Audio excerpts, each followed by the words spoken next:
It is 7:07. We're going to call the Town of Andover Board of Selectmen regular meeting for Monday, August 11th to order. And our first order of business is the Pledge of Allegiance. I pledge allegiance to the flag of the United States of America, and to the republic for which it stands, one nation, under God, indivisible, with liberty and justice for all.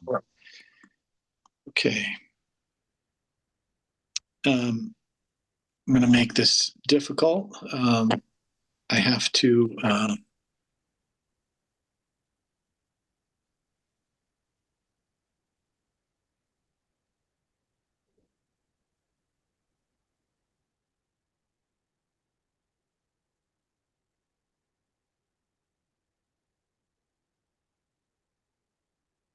We can't hear you. Jeff, you're on mute.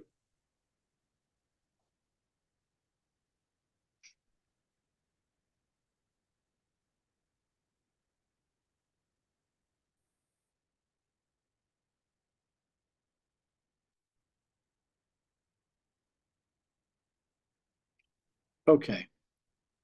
Now I think I'm back. Now I have to get back over here. Okay, first person call public speak, Kathy Palazzi. Good evening. I just want to thank everyone who took part in honoring our most active senior, Lois Popoff. She turned 100 on July 25th, and I want to thank our Board of Selectmen. That would be Ann Creme, Carol Lee, and Scott Person, who were able to attend. And I thank you very much. I know that both Jeffs were unable to come. And I thank you very much for even responding. I appreciate that. And the other people that I wanted to thank, there's so many that I did put a letter in the River East, but I'm not sure who read what. I wanted to thank the town administrator, Eric Anderson, the Register of Voters, Linda and Wally. They were there, and thank you for their support. I wanted to thank the fire chief and the deputy chief, and that would be Ron Mike and Mindy Hegner. And I wanted to thank our servers, Alicia Lee, Carol Lee, and Carol Kukuchka. They were fantastic. It was so noisy and so many people. I can't believe everyone got fed. I wanted to thank Haley Ponto, our interim director. She did a great job trying to organize everyone. And I wanted to thank our superintendent, Val Bruno, who came by, and also State Senator MD Rahman and State Rep Steve Weir, who combined a wonderful award for honoring Lois. Also, I wanted to thank Matt Wright, who represented Joe Courtney, who also had an award for her. And I wanted to thank the CEO of CBC TV, Melanie, for coming out and taking a film. And she'll let me know when that's ready, and I'll let everyone know at the appropriate people so that they can pass the word. Thank you. You can always watch that. George Knox for driving his 1925 car. He picked up Lois, took her in the car. She was so pleased. And we wanted to just communicate to everyone. Thank you. Our planning committee was outstanding.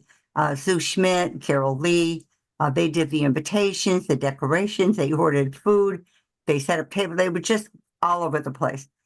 Perry Lindley, Mary Duvall, Georgette Conrad, and myself and Mike Palazzi.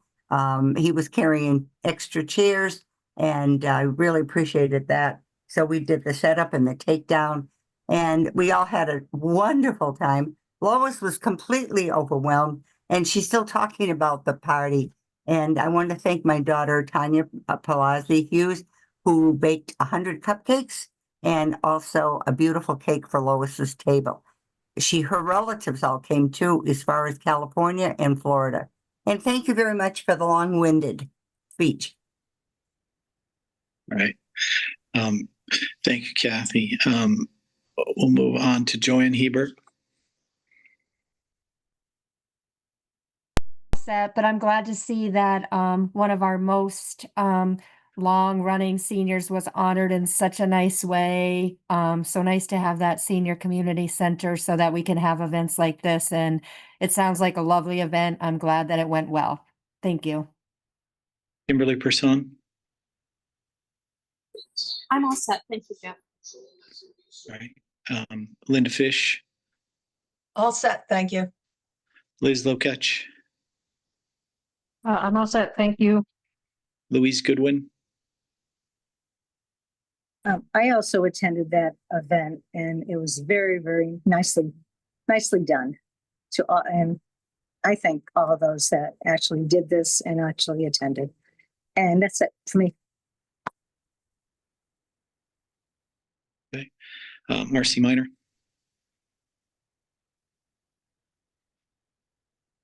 Hi, how are you guys? Hope you guys are doing well.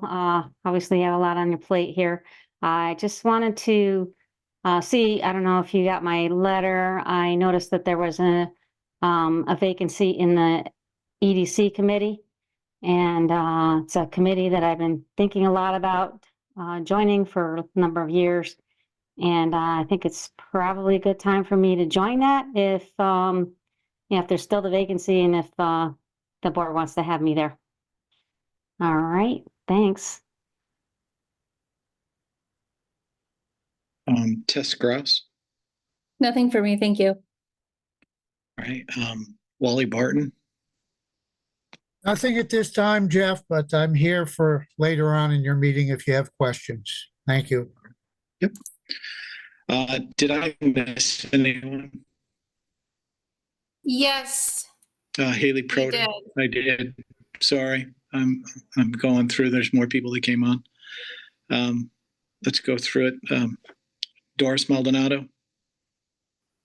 Hi, I'm having camera issues, so I apologize in advance. Doris Maldonado, thank you for your time, and I am very interested. I know that they're on hiatus, but I've been interested in the community and disability and committee with Elaine.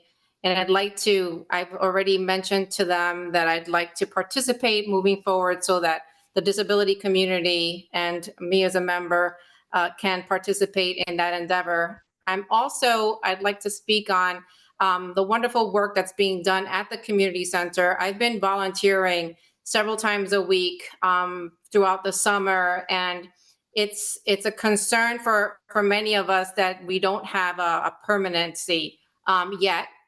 Although everyone's working on it, building community throughout the lifespan it should be inclusive of all of the abilities, and that's important. And promoting inclusive settings with an inclusive mindset that'll create empowering environments and the community from birth to aging is critical in Andover. And I've only been here for several years now. But it's the only way that our children and seniors and families in town will successfully live and enjoy growing old and growing young here for generations to come.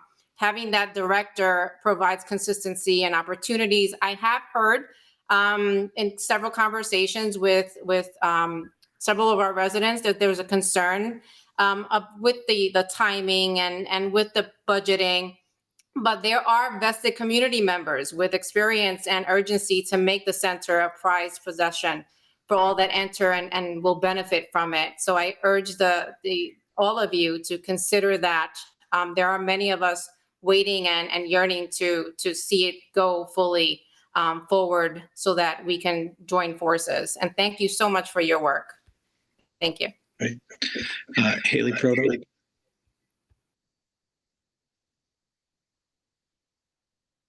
I don't have anything at this time, but thank you for all you do. Linda Fish.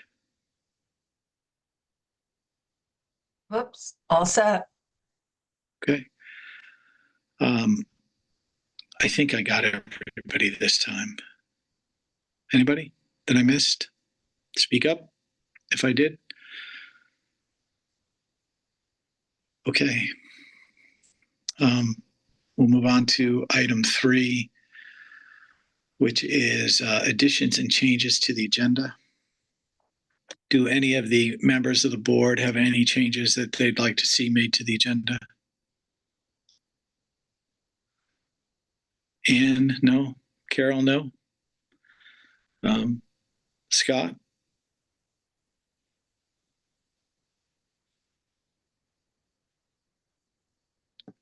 Jeff Murray? As long as what we have on the agenda is going to cover what was discussed this week, we're fine. All right.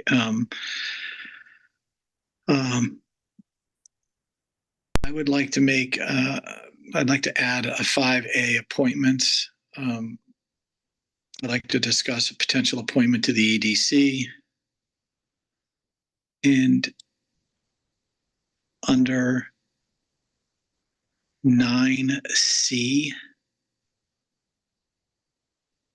I'd like to add 9CB, appointment of discussions. Let's go. Discussions regarding the appointment of assistant town clerk subsequent to the resignation of assistant town clerk Brittany Comstock, which is effective August 22nd. I'll second that. Okay. I don't think I have anything else. It's a really extremely long agenda, but does anybody have anything else? Scott, I know I didn't get a chance to hear from you. Is he on, actually? He is not on. Okay. Eric, you're on mute. Do not see him on now on my participants list. I Okay. don't know why. Eric, do you have anything that we're missing that we need to sit there and add to this? No, I think this is a plenty long agenda already. Okay. So Jeff seconded those two items. Any further discussion on those two items? No. All those in favor? Aye. Aye. Aye. So I'm an aye. Carol, I'm an aye as well. okay. Carol off mute. Okay, so Carol's an aye, Anne too. Creme voted yes. Carol voted yes. Jeff Murray voted yes. Jeff McGuire voted yes. And Scott, we're going to say he abstained, but we're good. Okay, so Scott let's is go. joining again right now. Well, he's going to have to accept that he abstained. All right. Item 4, boards and commission presentations. I'm assuming, Eric, we have none. Correct. Scott. Eric, none. Okay. Correct. Item 5, appointments. 5A is a potential appointment to the EDC. I'd like to make a motion that we appoint Marcy Minor to the EDC, as she has requested, verbally told us during public speak that she'd like to participate on that committee, and I think it would be a good choice. So I make a motion to appoint Marcy to the EDC. Second. Seconded by Carol Lee. Any further discussion on that? No. All those in favor? Aye. Aye. Jeff Murray is Ian Creme as aye. Carol Lee. I Aye. said aye. Yes. Okay, Scott Person, come off mute. Come off mute. Aye. Aye. Jeff Murray. aye. Okay, 5-0. Thank you very much.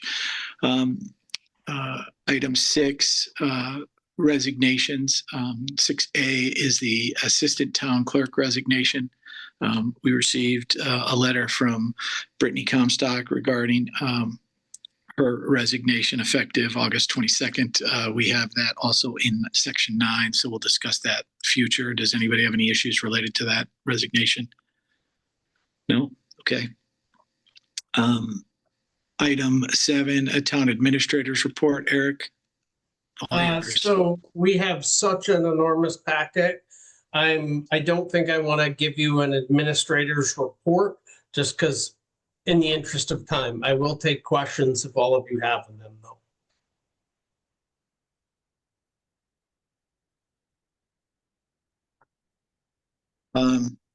Our highest level items, and to do it now so that we're all aware. And then I understand we have an agenda. I'm sorry, I missed part of your question, Jeff. Okay. Can you hear me now? Yes. Okay. I was saying that I would like you to sit there and go through the high level items that you have. You don't have to Okay. go through the detail of all the report, but just at least so the community gets an understanding of what you're working on and what are the critical issues that you're facing right now. Okay. The thing that's taking up the most of my time lately in the last day or so has been the bridge at Bunker Hill, which will be later on in the agenda. We are making progress towards the playground and the design and Easy IQC contract for the playground. You also have in your packet the current state of the proposal for the senior transportation garage to be located at Center Street. That is also an Easy IQC project. There is a cost estimate in your packet in a separate packet called Easy IQC packet because the agenda was just too long to make everything a big packet. But what I would like approval when we get to that is just to pay for a full-blown design of that project as opposed to agreeing to the whole thing right up front. We also have the squad rescue pumper, which has made it to Connecticut. So we need to get along with approving the financing and getting that rolling so we can get that in service. Because that is basically will be ready for service quite shortly. We also had a request for quotations that came back today for the construction inspection and construction management services for the Long Hill Bridge. We had 4 design firms submit applications for that. There will be a committee selected to review those. That committee has to be approved by the Department of Transportation. It will most likely consist of Todd Penny, who is Coventry's engineer, a guy named Mark, who also works for the town of Coventry, who's a former DOT engineer, Ed Srisley, who has a doctorate in engineering, and myself, and probably Mark, who is a DOT engineer. That will likely be the committee. And the goal here is to pick the construction inspection firm for the town in the next month. We also have in a couple days the pre-advertisement meeting for the Long Hill Road Bridge to go over the paperwork requirements for that job, which is expected to start next April. Those are the biggest items on the docket. Additionally, I've been putting in a lot of time trying to get DOT to consider revisit its consideration for a traffic light, either temporary or permanent, for the period of construction of the Long Hill Bridge at Hendy Road, because there will be a traffic problem. In your packet, there is all the information for the local traffic authority for that. Additionally, we've had correspondence with both DEP and DOT on a variety of projects. The Capital Region Council of Governments and I have prepared a letter to the DOT signals asking for some improvement at both the Lake Road Route 6 interchange and the 87 Route 6 interchange as part of a scheduled signalized upgrade. And both those came out of the bike walk audit that we conducted earlier in the month. That's really the highlights of what has been going on. Additionally, we will be interviewing for the replacement for the Public Works Supervisor, as well as a Public Works Maintainer on this Thursday. Following that, I got a couple more meetings on Friday, And then I will be off in Iceland for about 10 days. So that's all I have in terms of a high-level overview. Again, unless you have specific questions from me. Right, thank you. Does any of the other members have specific questions they want to ask Eric about anything he just went over?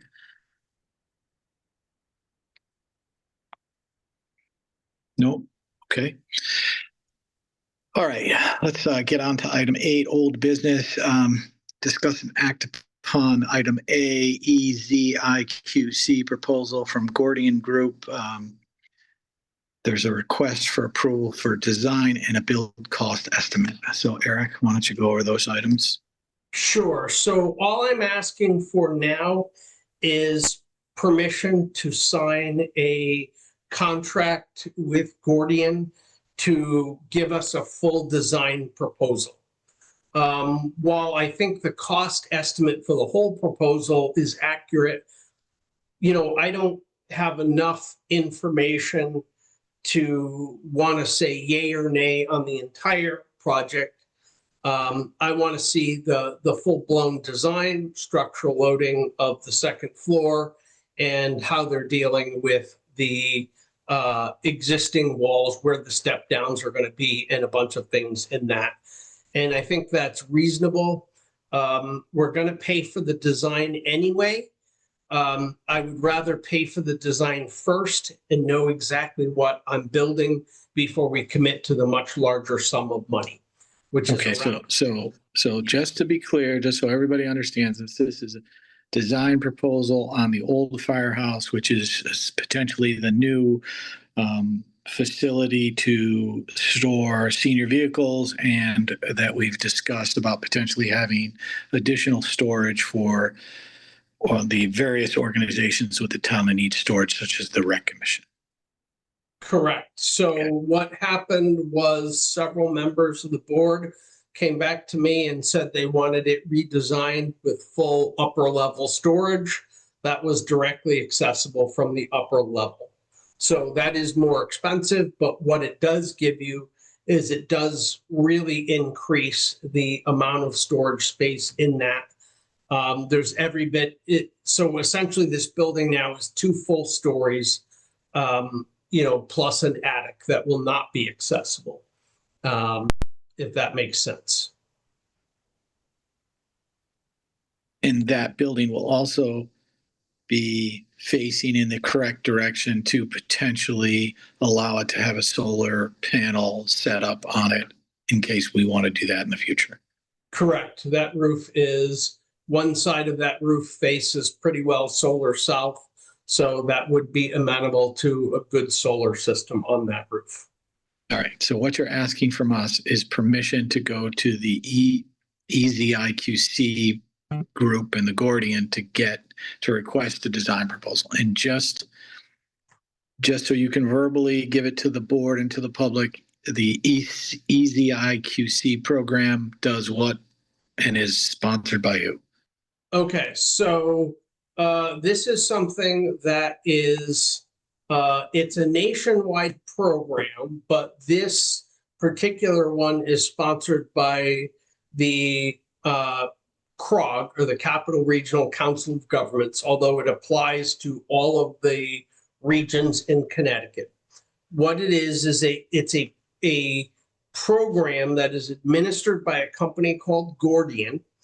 And what they do is they go out and solicit bids from construction companies in a series of different capacities. So they competitively bid for construction services by design category.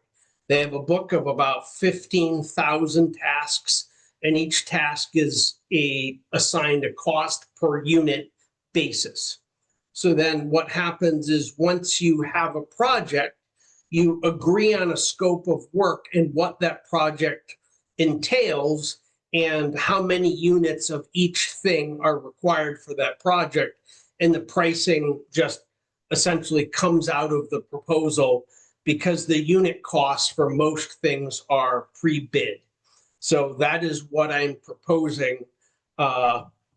It's similar to what we did with the earlier connectivity grant project. And I'm going to suggest we do both the senior center garage as well as the athletic field construction through this method. The state is happy with it in terms of the state agencies are happy using this program for state funding. It is a competitively bid, system. So it runs with our current purchasing policy. So that is my suggestion. And we use this for the connectivity grant? Correct. Okay. Okay. So can I just ask a question? So Gordian then is the one who looks through the RFPs and selects the company for us?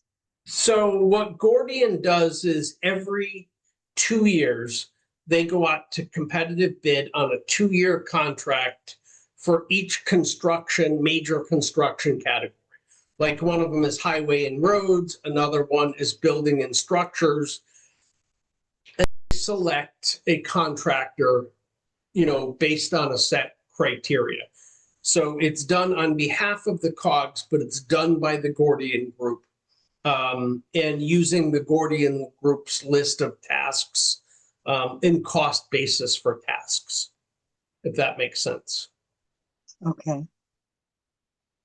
And do we have any flexibility to use any local contractors if that ever comes up? So the answer is it would depend whether the builder himself has their own people to do something or whether they're subbing out a task. The last one we did it for the connectivity grant, we used some local contractors. We asked them and then so in most of those cases, when we get to that point, we give them a list of local contractors and they then ask those local contractors to bid on the project or the subtasks of the project. But ultimately, in the end, it's the general contractor who gets to decide who he picks for subs, not the town. Okay. So in this situation, you're requesting that we use this to go out for the design proposal on the new building. So I think ultimately we're going to use them to actually build the proposal, but I don't feel like I want to sign off or recommend that we sign off on the entire contract until we have a more solid set of build documents than we have now. And they're not going to spend the time because he's going to have to go out and hire an engineer. He's not going to do that, without knowing he's going to be reimbursed because that's, he's basically told me that represents his cost to get a final design. Okay. Anyone have any other questions regarding the EZIQC program?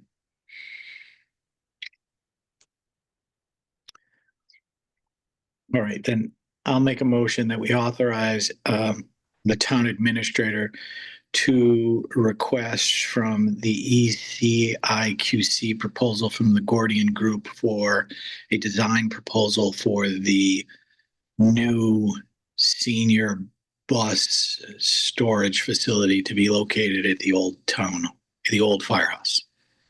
Second that, Jeff. Okay. Further discussion on it? All those in favor, Anne? Aye. Anne, Carol, Aye. Scott?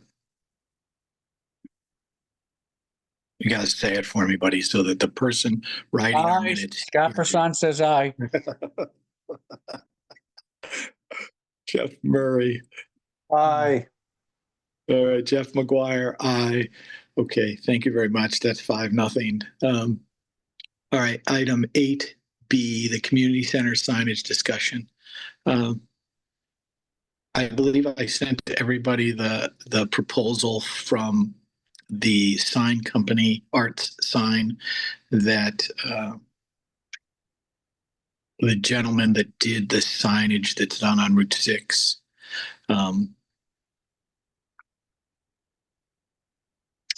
Listen, I thought it was a nice sign. I don't know if anyone has any comments, if they'd like to make any comments. I mean, I know we have that budgeted. We could actually get that done. Anybody have any issues related to the signage that was proposed?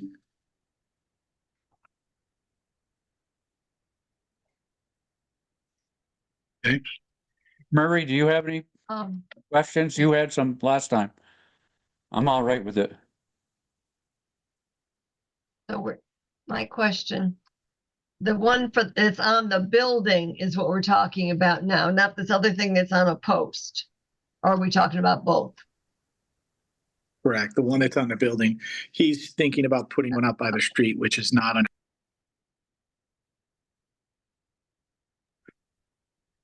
Okay, no other further questions. I'll make a motion that we authorize the town administrator to move forward with the signage for the community center, the senior and community center as proposed by Arts Signs. Someone want to second that? Ann Cremay is seconding that. Okay, we're gonna go through. Ann Cremay, you're first alphabetically. In Aye. favor. Carol Lee, Aye. Scott Person. Aye. Jeff Murray, Aye. Jeff McGuire, aye. 5-0. All right. 8C Bunker Hill Bridge update. Eric. Okay, so I sent you all a whole bunch of information. I'm going to try to condense this. So the type of bridge that we are putting at Bunker Hill consists of 6 pre-stressed concrete beams that run the whole 80-foot length between the 2 bearing ends on the bridge. Of the 6, 2 of them were poured with defects. So the question has become, do we attempt to repair the defects, or do we require the manufacturer to repour new beams? So myself and Scott were at the final design discussion meeting. And my recommendation to you is that we require the contractor to repour the beams as opposed to attempt a repair. Even though I think the repair in the short term would probably be very successful, my concern is the long-term durability of the repair. So the question that this raises is that this is going to take a big chunk of time. It will probably be around 7 weeks before we have the replacement members built and delivered to Andover. That is likely going to push the bridge project past this year's construction season, which means there's a very good chance that bridge will not be open until April or May of next year. So that's going to have a really significant impact on the residents of Andover. And it's something we got to consider carefully, but it's weighed against, a bridge with a life expectancy of 75 to 100 years, starting off with a significant defect that's repaired. So I didn't necessarily feel like I wanted to make that decision all by myself. Maybe Scott can weigh in. He was on the meeting also. I listened to the opinion of all the engineers that were present, including the engineer from the state of Connecticut, who also recommended making them repour the beam. However, it is our decision as a town, not the engineer's decision how we proceed. So I want to open that up for discussion. Who did the testing? No testing needed, Jeff. There are big gaps underneath the beams. You can see them big holes. One of them 6 feet long on one of the beams. So there wasn't like the state doesn't have a testing. The cement protocol. settled into there. Well, It was poured on a really hot actually, day. the beams do get tested. And there does have to be a testing representative there when they actually pour it. And that is the person that notified, us and the contractor of the defect. But the question is really, what is the extent of the defect? And whether a repair will have an equivalent lifespan of the bridge.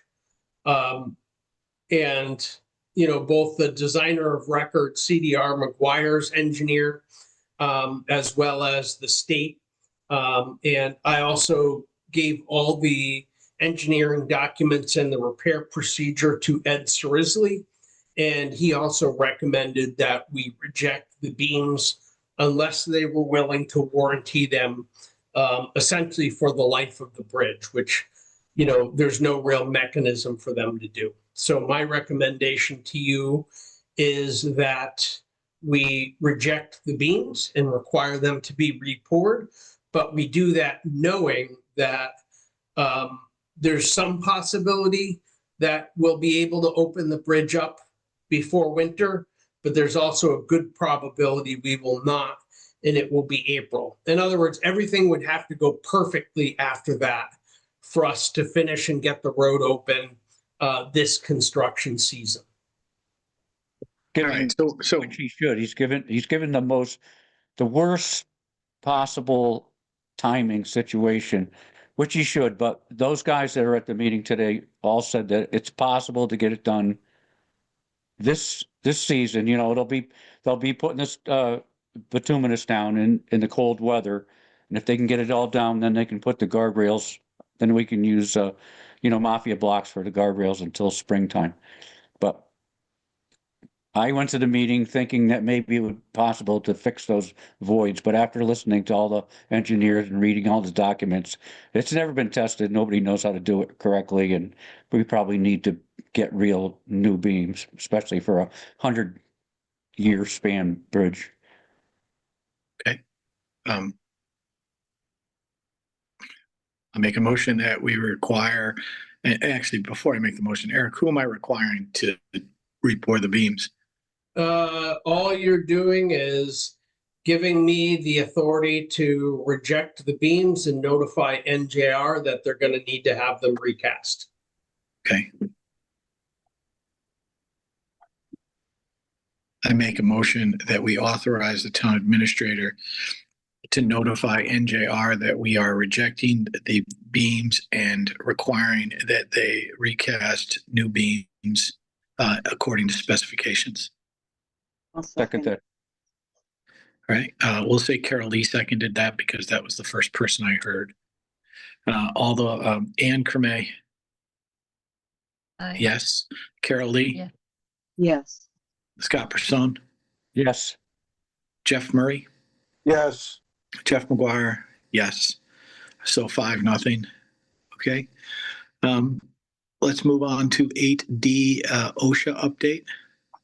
Okay, no major update right now. I just want to say OSHA will be back out on the 14th, so later this week, to monitor noise levels for public works during normal operations, to see whether we are in fact required to have a hearing monitoring plan in place for employees.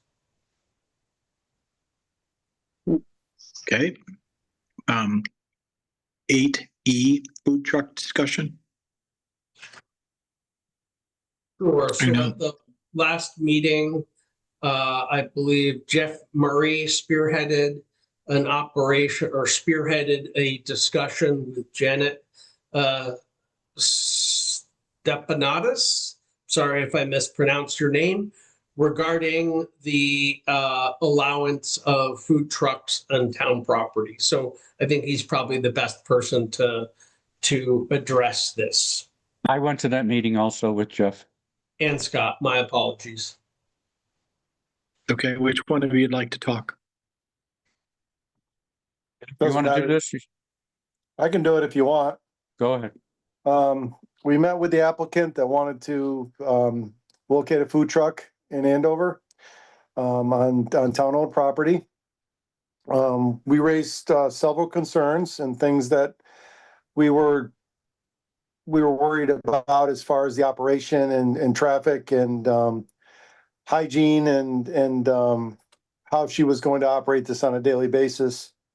And a couple major items came out that the board should consider is we're probably going to tend away from I mean, she was considering a long-term lease of an area of town property, but I think Scott and I both, we opted to make it a day use permit. So if somebody wanted to come and set up on town-owned property, they would have to come to the town hall, fill out a permit, pay the fee, and they would be allowed to set up for the day.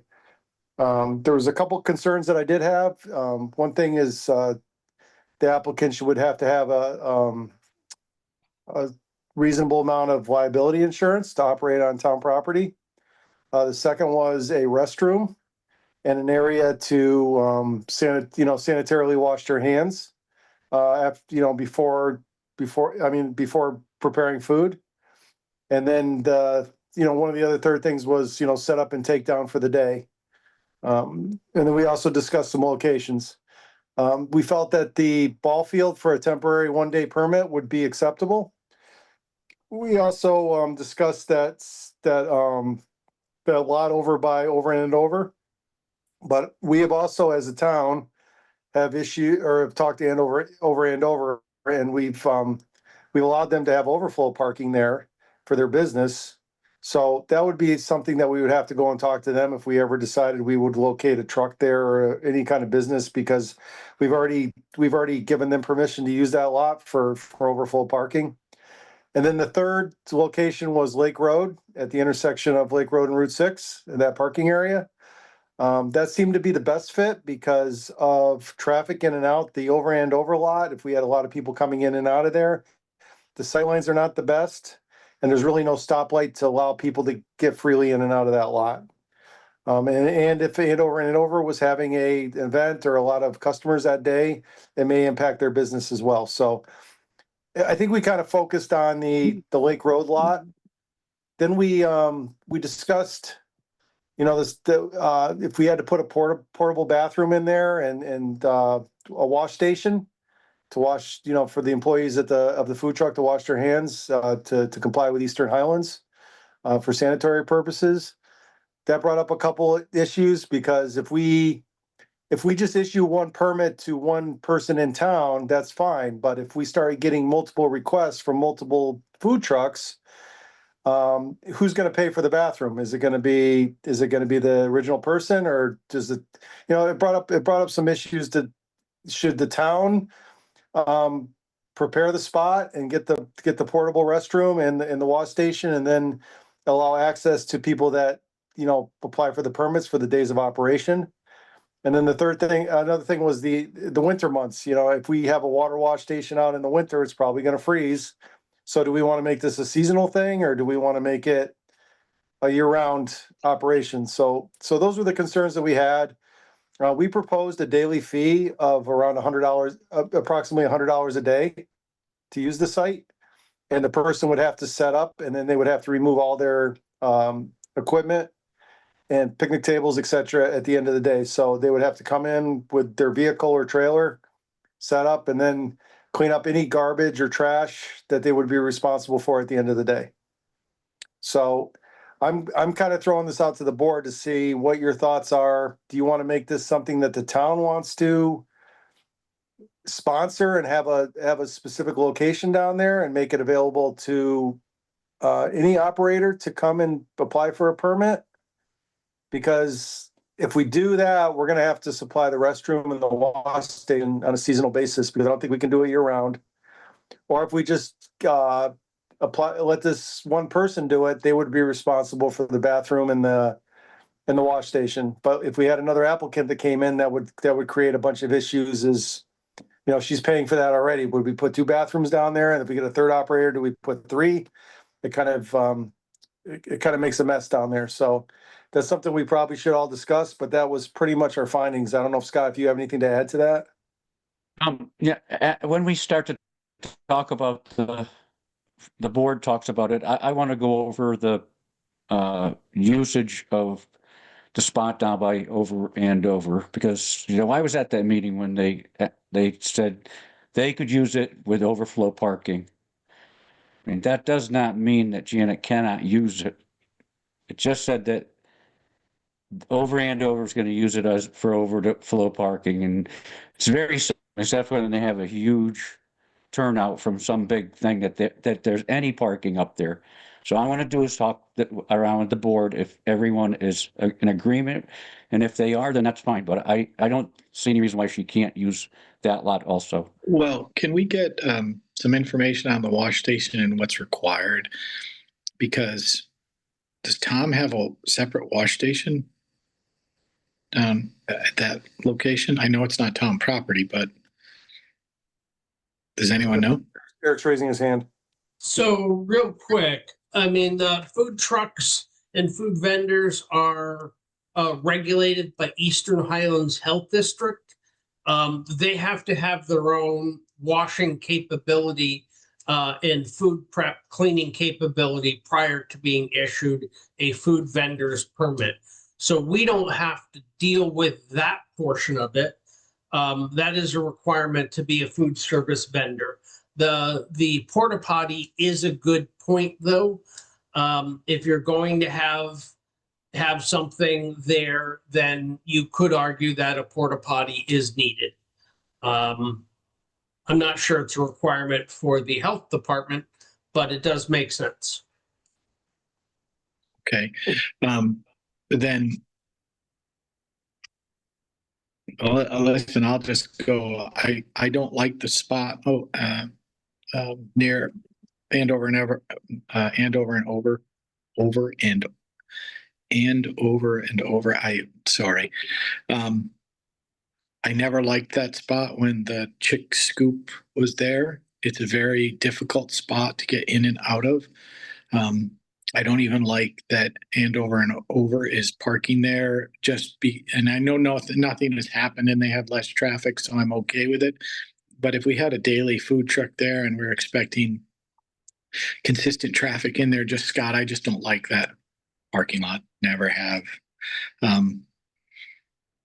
I'd like to get the liability insurance issue rectified. I don't have a problem with the $100 a day, except if we're paying for a porta potty and it's costing us $100 a month and they use it one day a month, we're paying for that unit. So we have to really think financially how it's going to work, because it's a little business for the individual running it, and it's a business for us because we're having an expense related to a porta potty. So I don't think what's her timing too, Scott and Jeff?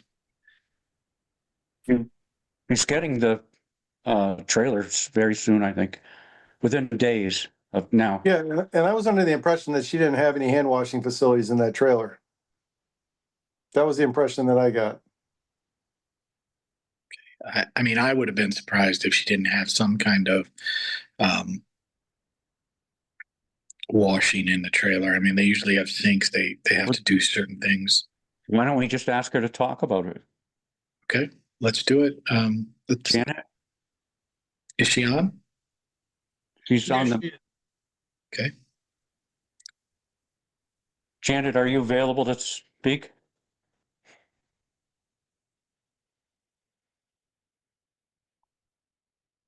I don't see her.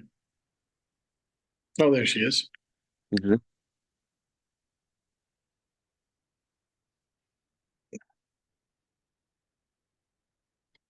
Okay. Well, listen, there are a lot of issues related to it, like what's the level of liability insurance, where are we having her set up, Lake Road or the field, as far as I'm concerned. Yeah, Jeff, why it shows those two locations? We do have stoplights at both locations, so if traffic came in and stopped, there is a traffic light there for them to safely enter and exit. Yeah, the only thing about the Lake Road spot is do we have enough parking with the trail access usage? And I would think the answer is probably yes. But it's just something to consider. So, I mean, it would be good to understand the washing issue, because that's an issue, Jeff. I mean, I wouldn't sit there and really be in favor of putting a wash station down there that we have to remove seasonally. I have no problem with a porta potty just to allow it to be moved in and out if we chose to do it. But let's see if let's move this back further if we need to, so that we can move through our agenda. 8F is the Andover's Finest update. Does any of the members have anything additional they want to add to that discussion at this point? Van, Carol, Jeff, Scott, no? Okay. No. No. All right. We'll sit there and get to that. I know that we promised Diane Grenier that we'll sit there and work on that. Eric, 8G, the status of the field improvements in the ECIQC preliminary proposal. Yeah, so we're not far enough to have a full-blown design proposal. They've given us a very preliminary cost estimate, which is pretty high. But we're not at a final design stage. I mean, we knew it was going to be considerably higher than doing it ourselves, because now we're paying a general contractor. So at a minimum, the project is going to cost 15% more for the overhead and profit for the contractor. And we're also substituting a lot of public works labor for the contractor just doing the whole job. So there is a significant cost adder. What exactly that is, I don't know, but the saving grace is that we did have a legislative appropriation by the Connecticut legislature that we will be able to use to make up the difference. So that's all I have at this point on that. Scott is on the committee. Scott, do you want to add anything to that? It's, we're going places. It's moving. We're waiting for the final proposal, but we're getting there. Okay. Do you guys, Scott, does the committee have a timeline on that? Like what they're thinking? Is it next spring? It's probably not going to happen this fall. Okay. Can I just ask the question, are we using those two $250,000 grants that we received towards this? I know it's over a 2-year period, 250 1 year, 250,000 the following, but is that are we going to be using those funds? We are. Well, we'll be using one of them for the project. I don't think we need them both. So next year, we should still have an additional allotment of $250,000. So, but didn't we get a grant to do the fields? Yes, we also have a steep grant. Okay. And we need. The 250,000 is an extra. Right. Extra, but thank God we got that extra grant from MD Rahman, because when Jay left, that all the in-kind money from the town public work that they were going to do is now going to be used by that grant that MD got us. So, so we you're were going saying to do that in kind. Okay, so the 250,000 is going to cover what Public Works was going to do for the in-kind part of that grant. Is that what you're saying? With a little luck, yes. Hopefully it's enough. So we're not talking about additional taxation for the residents. No. Other than what has already been committed to at meeting, which is $150,000 from the multi-use building fund towards that project. Okay, and that's okay, even though we had So the original grant to do this, right? We had to provide in-kind services with that grant, correct? Isn't Well- that part of the grant? Like, So we weren't guaranteeing that we were going to provide in-kind services. We were guaranteeing that we would spend, so we have to match for most state grants, 20% of the total cost. So it was a $500,000 steep grant. That means the town has to have at least $150,000 worth of skin in the game. Whether that is services in kind or just money from the multi-use building fund. So, and we have enough money in the multi-use building fund to cover that 150,000? we do, Do you know what our balance is of that multi-use building fund? not off the top of my head, but it's more than $400,000. Okay.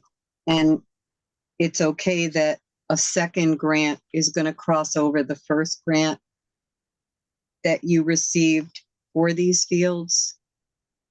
Yes, there's no problem with using two grants at the same time for this. Okay.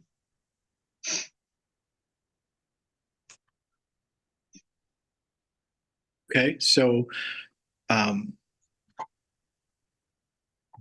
Scott, when do you think so you're thinking construction next year, but when do you think you'll get the RFP and the information back? So, or is that back, or is it, we're using ECIQ? We're just waiting for a final proposal. We have a preliminary one. Okay. And he Okay. was saying that, it's gonna be tough to get that thing going this fall because it's gonna be late. So, optimistically, yes, but it's probably gonna be in the springtime. Anyone else have any questions related to the field improvement proposal? Okay, we're going to move on to item 8H, the squad rescue pumper, and updates related to that resolution, proposed agreement, and the final invoice and delivery information. Okay, Eric? so you have quite a bit of information in your packet. One of them is you were given the actual wording for a resolution to approve using M&T. I think at the same time, before we get into that, Dennis O'Brien has some significant concerns with the lease agreement that he would like to speak to the commission about prior to us actually signing that. Yeah, I'm right here. Can you hear me? Yep.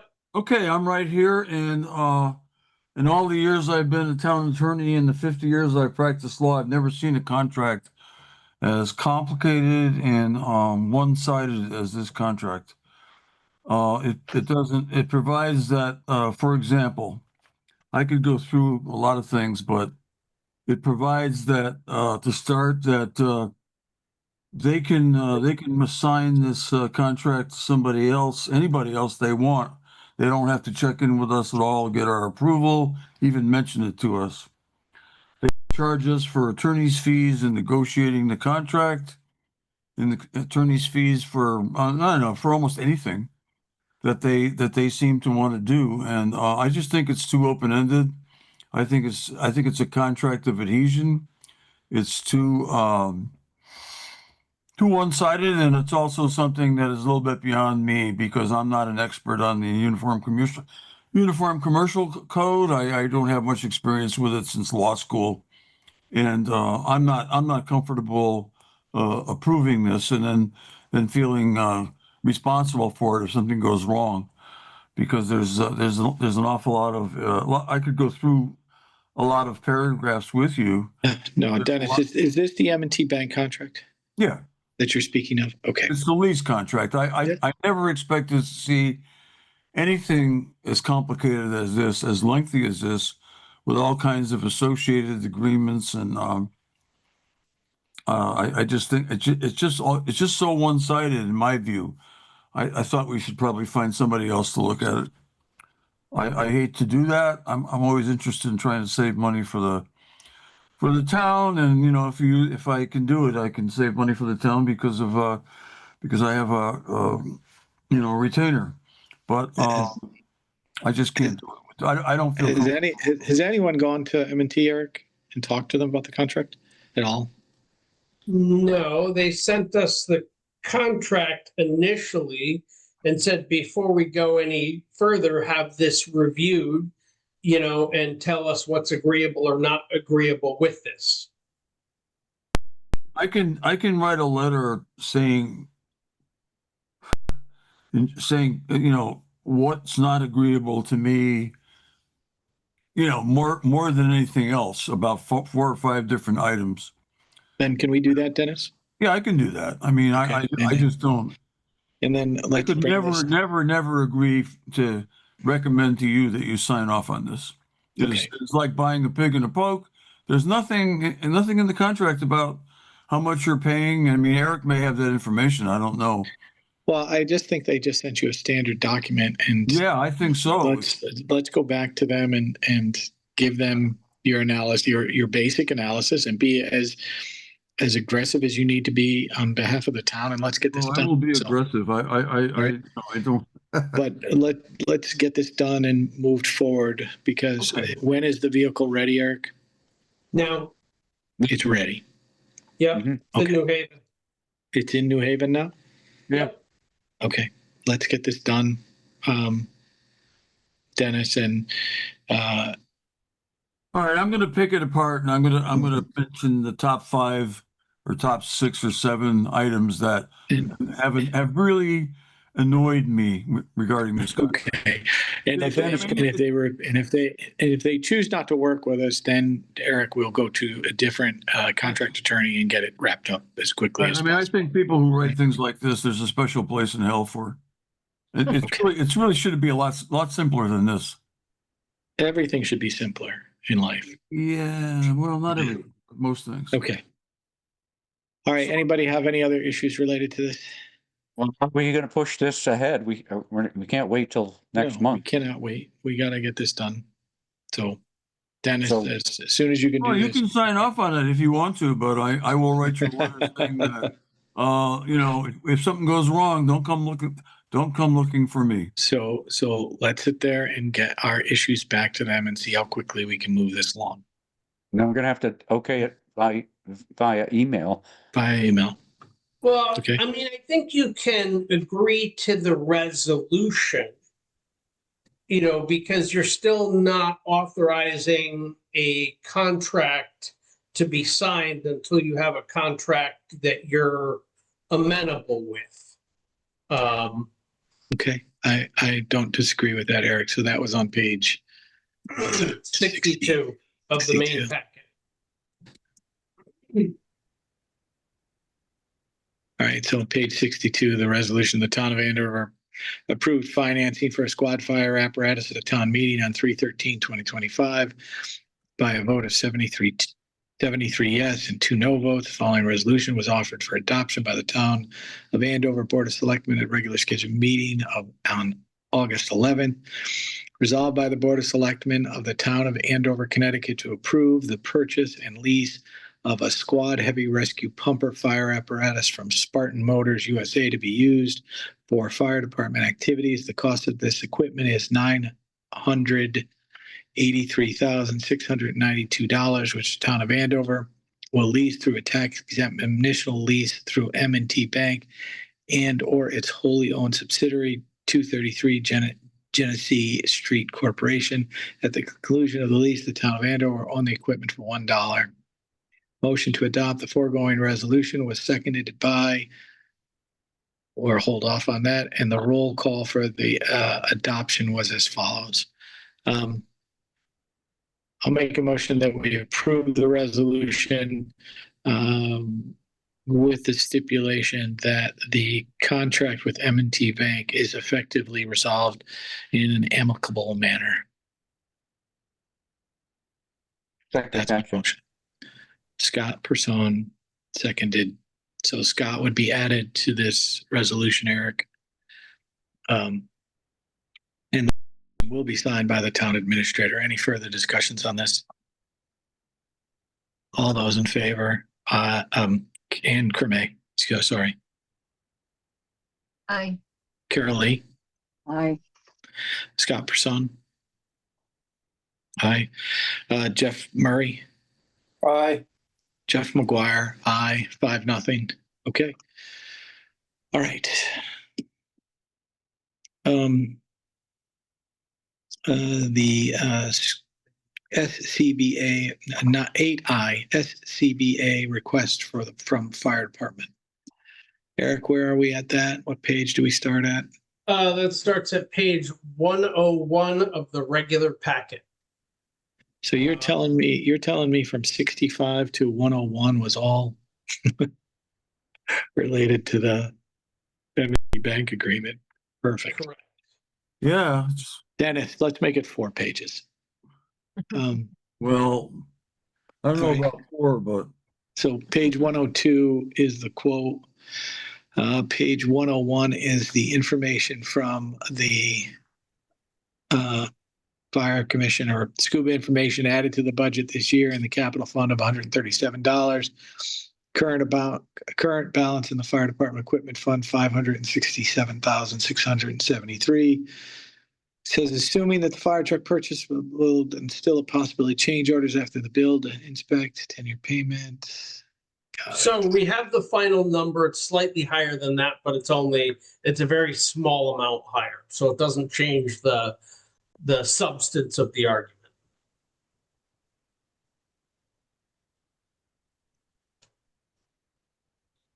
Okay. So what the fire commission is asking for is approval to use $163,120 for how many units is this? 16 Correct. air packs, scubas, and 32 tanks. 32. 32 harnesses. Yeah. I don't know how to describe it, but Wally's probably on and can probably. They're masks. They're Scott Air Pack masks. That's what the 32 is. So the AV3000 is an air mask. Correct. It's Okay. 32 of them. Okay. We've had this discussion before. They've aged out. The fire commission is looking for approval to spend this money, and the money is available. Correct, Eric? That is correct. Okay. My understanding is if we place the order now, we can have them in our hands in 6 to 8 months.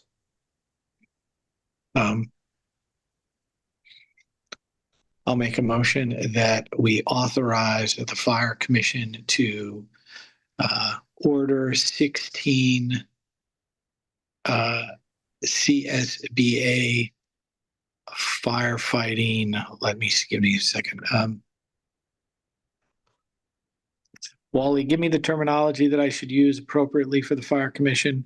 Scott Air Packs is Scott Air basically the Packs. brand name. Scott Air Packs. So we'll call them breathing apparatus packs. Okay.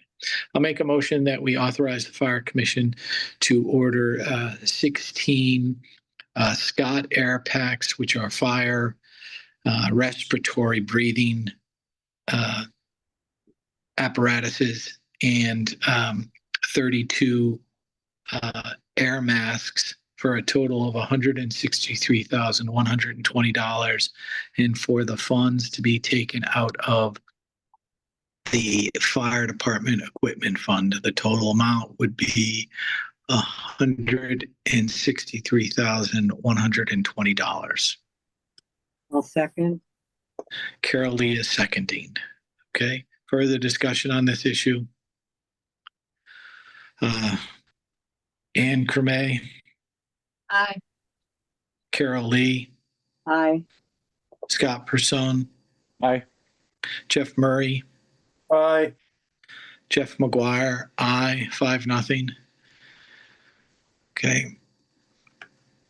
A new business, Thank you, item Jeff. 9. Wally, thank you for all you do on the fire commission that you do. And Wally, make sure you wave to me the next time you drive down the road, okay? I waved, but you didn't see it because you were busy with the dog. I apologize. Wally. Okay, 9A, this is new business design proposal for the multi-use trail, DEP funding. Review and authorize contract with Barton and Logitis, and town match authorized by public meeting.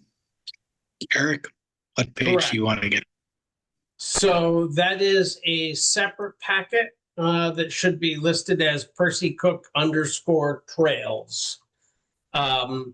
Because it was long and it was a separate item. In it is a proposed contract with Barton and Logitis, as well as the DEP grant authorization, as well as a certified resolution of the town governing body that we can enter into that contract, and the agreement to spend the money, the match from the town. I think you have everything to approve. Obviously, this does require town meeting approval, or did, but that has already been done. So I'm just submitting this back to you for final approval. You approve it, it will go to Deep. I'm making sure Deep is okay with this as is, the contract as is. So we're not quite ready to sign it right now, but I want to get this on the books pretty quickly. If that makes sense. Sure. So, go ahead, Carol. I just had a question. I know we approved 83,500 at the special meeting on August 1st last year, but I don't remember it being a full match of that. I just remember 20,000 coming from the multi-use building fund. That is what the match is. The match is, I think it's actually 23,000, but I would have to look up exactly, because the total is 104,000, of which, yeah, it's a $21,000 match on the town. So again, it's 80% state funding, 20% town funding. Okay. All right. Thank you. Yep.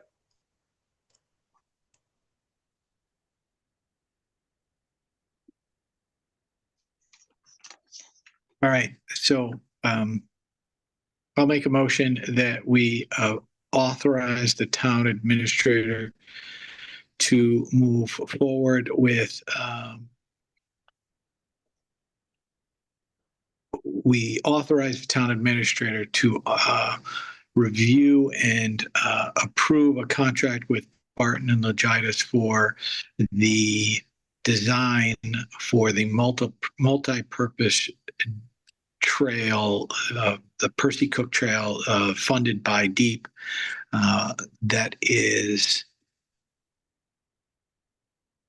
that was approved by the town meeting on August 5th, 2024.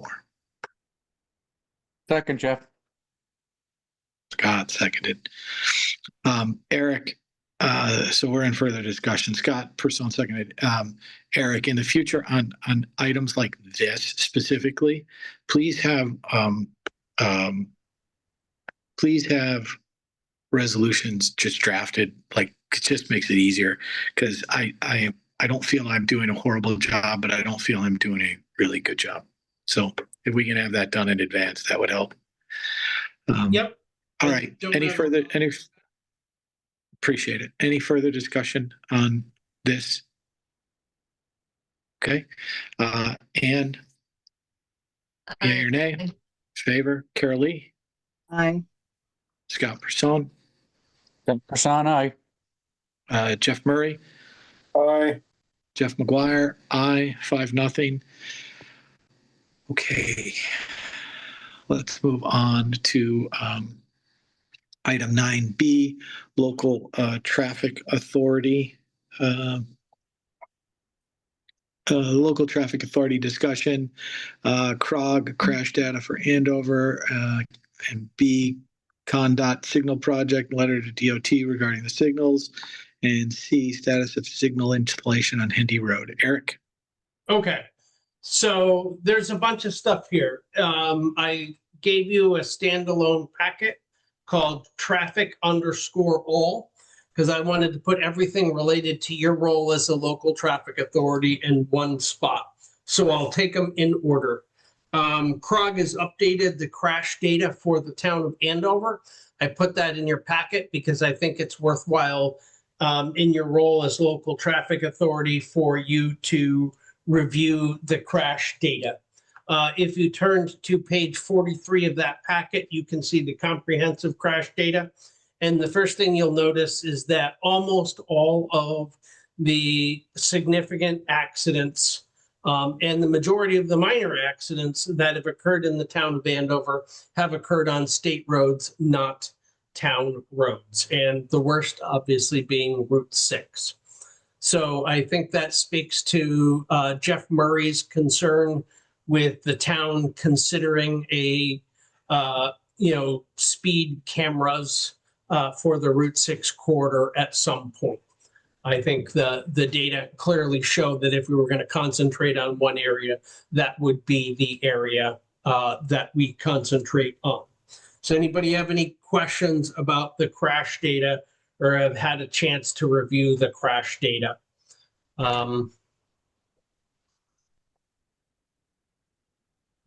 You're good. Okay, all right. We're actually, all things considered, if you look at Andover compared to a lot of municipalities, we're not doing too badly, but we can still do a lot better. So the second thing is I put in your packet, we sent a letter to DOT, the Signals Division, related to the Lake Road Route 6 intersection and the Route 87 Route 6 intersection after we conducted the bike and walk audit of those locations, along with a request to them to have a discussion with us on improvements. If you start with page 1 of that packet, those are the projects that are to be completed in 2026 regarding the signalized upgrades of both of those.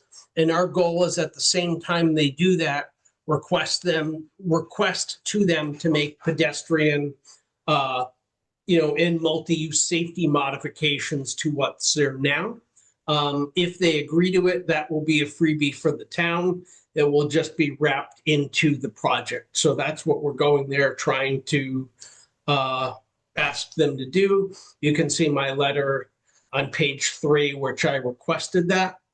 And then starting on page 4 is the summary prepared by VHB on the town's behalf regarding our request for a temporary signal at the intersection of Route 6, which is also referred to as Jonathan Trumbull Highway, and Hendy Road, because there will be a significant increase in traffic associated with the proposed detour for the federal local bridge project. As you all know, the Long Hill Road will be closed for a period of approximately 8 months to a year. And while we're doing it, we will divert all the traffic that is currently on Long Hill Road to Hendy. So you have all the details in there of the traffic study in gory details. So hopefully it makes sense and you understand what we're attempting to do and why. This information has gone to the DOT Signals and to the bridge working group. And we're hoping to get a response back from them in the next month or so, whether they're going to approve this for a temporary signal. This was also one of the things we looked at in the bike walk audit. And it's my intention to request that the active transportation unit at DOT also reviews this as part of, as part of the same thing to kind of bolster our claim. So with that, I will take any questions that you have regarding those studies. The VHB study was paid for by? The federal local bridge program. Okay. It has a significant amount of information in it. It does. Anyone in town should look at that. There's a lot of information. And just so everybody in town is also aware, how many times have we applied for a light at Hendy Road, Eric?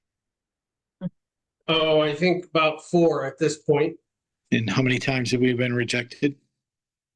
each time. Okay. So,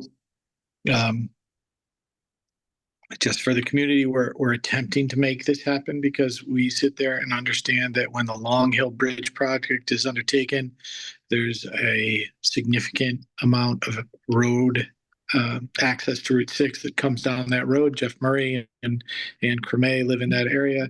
They come down that hill, they get onto Route 6. What they're going to be required to do is go up Long Hill, turn to Hendy, and come down Hendy and get onto Route 6 at an intersection with no traffic light. And if they're turning left to go to Willimantic, they will have potentially significant issues at that intersection. Okay. Let's hope the DOT finally hears us, because I remember the last time they talked to us, they only consider deaths at these intersections. Correct? That is one of the primary things they consider. Okay.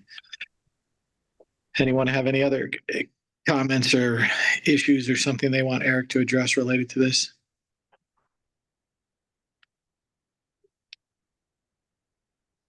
Okay. Well, let's, do we have anything else? Eric, do you have anything else you want to address related to this 9B? Not related to that. Nope. Okay.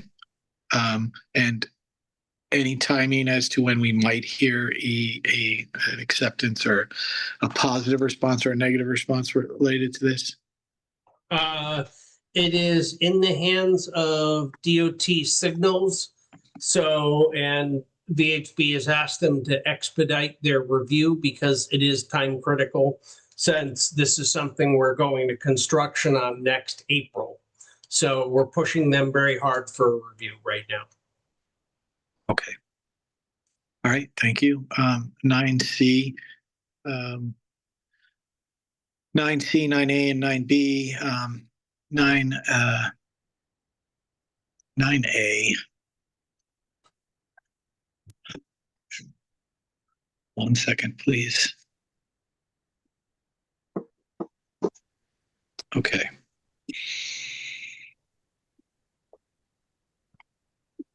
All right. So 9C, temporary appointment of the town clerk. This, just so we're all aware, Brittany Comstock has resigned. The state of Connecticut had communicated with me regarding appointment of a town clerk because it's required. Carol will know all of the rules related to this. We need at this time to appoint Brittany as an acting town clerk so that she can get some of her paperwork filed timely. And I had a discussion with her today. She said her intention is to clean up any of the paperwork filings prior to her leaving on the 21st. So Eric and Carol, I know that you guys have much more information on this than I do. So if you'd like to share it before we get going and vote on this.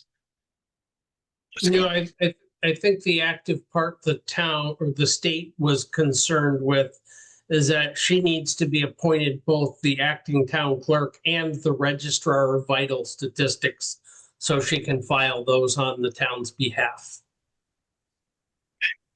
Or receive those. Carol, any information that you want to add to that?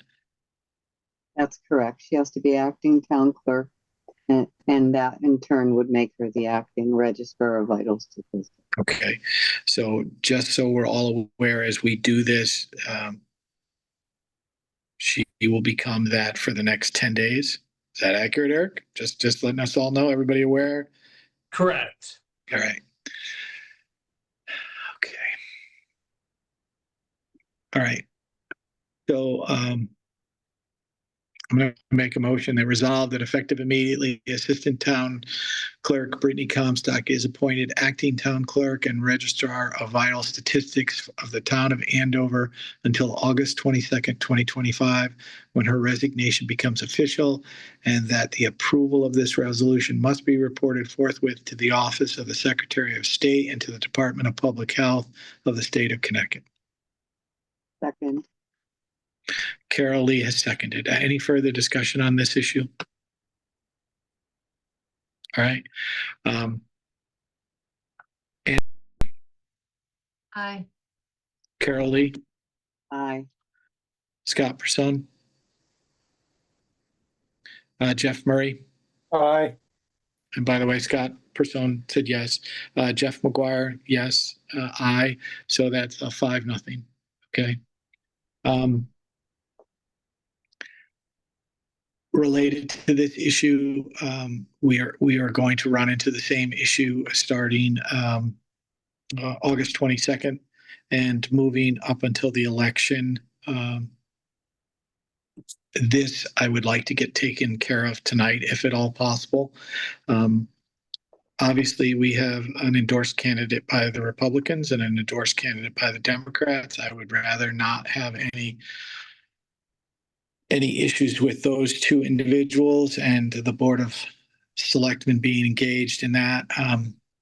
What I had done with Eric today, when I was made aware of this, I asked for assistants that had previously worked in the office and that were still residents of the town. There are 2. And Eric, I do believe you told me there were 2. I know Lauren Person is one, and I know that there was Barbara Griffin was the other, correct? Not Griffin. Barbara, I want to say her last name is Gouchot. Gouchot. Gouchot. Okay. All right. She is a Bolton resident.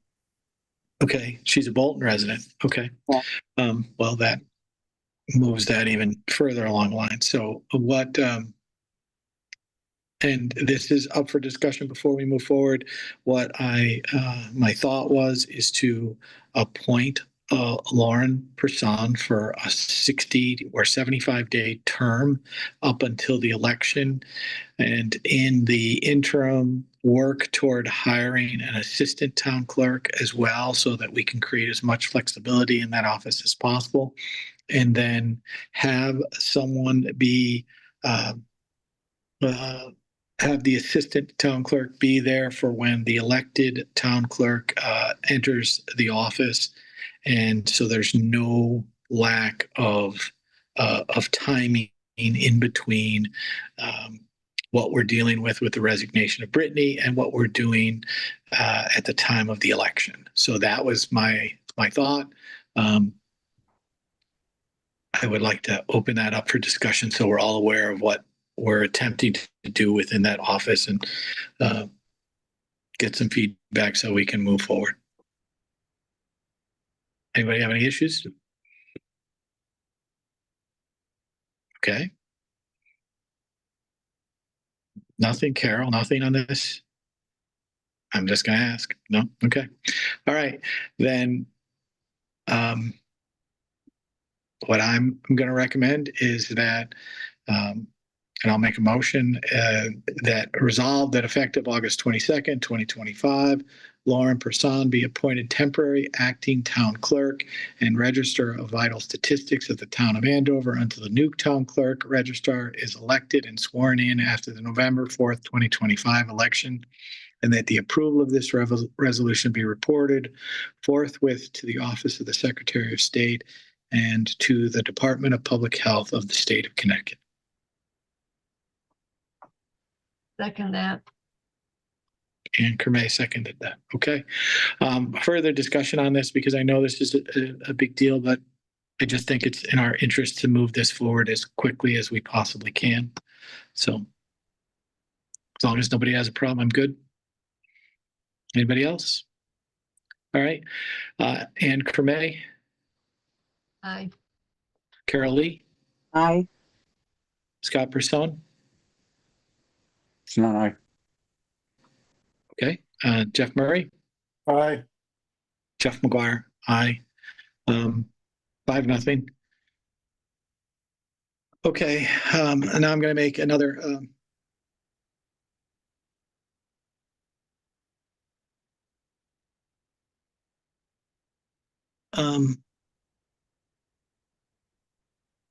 Eric, you have a name in here. So I did, simply because the person reached out to me and asked for the job. But that's a discussion for the board. I'm not even suggesting that's the person you should hire. Just if you're going to do it quickly without a gap, that would be a possibility. Well, we have to follow the proper protocol on this than this. So as a discussion purpose, I would like to authorize the town and the town administrator to do a search for an assistant to that office, because in my head, it's important that we provide Lauren with. We put that into our mentality that we have to have that role filled, so that role can sit there and be available for the new town clerk that November to be there.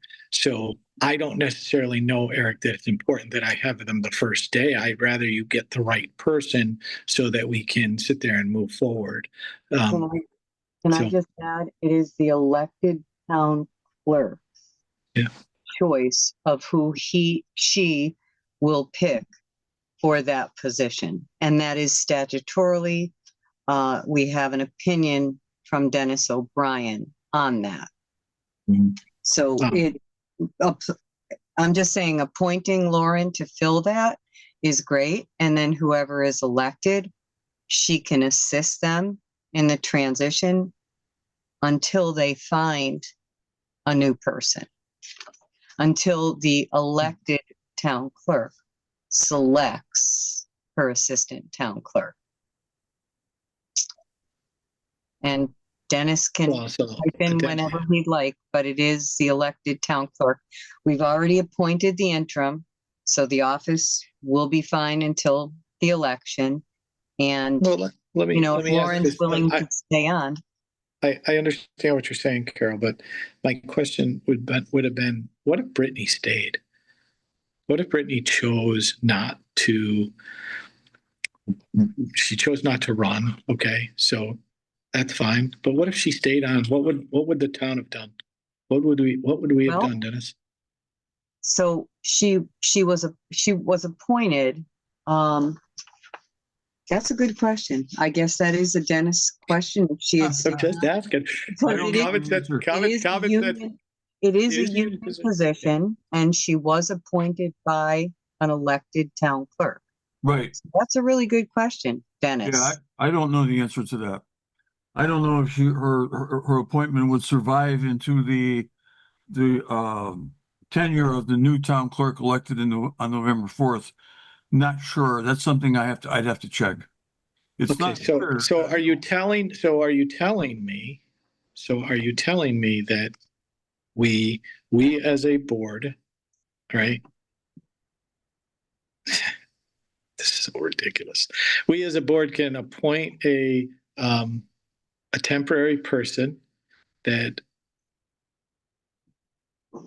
Well, Dennis, I want to know, like, within the next day or two. You certainly can do what you just did, Yeah. and you had to do. You appointed an acting town clerk to succeed Brittany until the election.